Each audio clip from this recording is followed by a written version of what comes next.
ได้จะไปได้ข้างท้ายได้มันคือการเจ็บได้มันบอกพังเช่นว่าแม่ตีก็ได้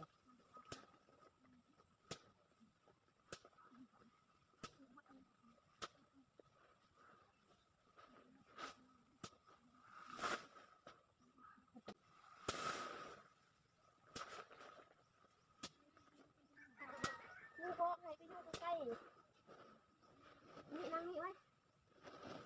อ้าวกินทางอื่นตาขึ้นตา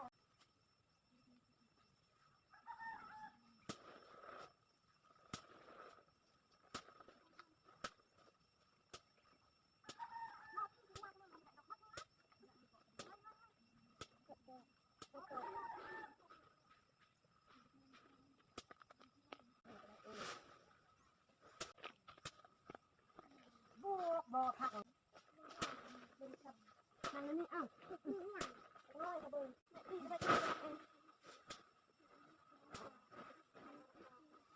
กดแรงกดย่างได้ตีอะไรให้เอาไปยืดกินหรือสิมันไปทางไหนก็ต้องมีมันก็ยอกเลย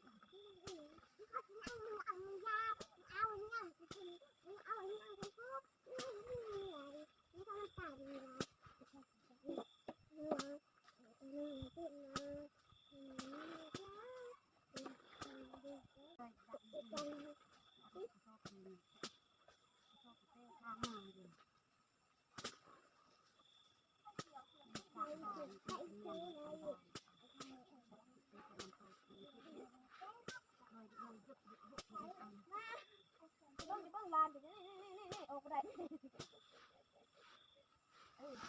ยตะมิเลยแล้วมึงเอาเฮ็ดอีสังว่าจะคล้องคอเอาเล็กของเอาออกก็ได้เลย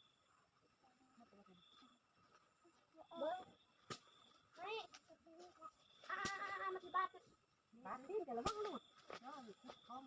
เกนเล็กเงี้ยงเล็กเบิ้งแก่มันบ่อีก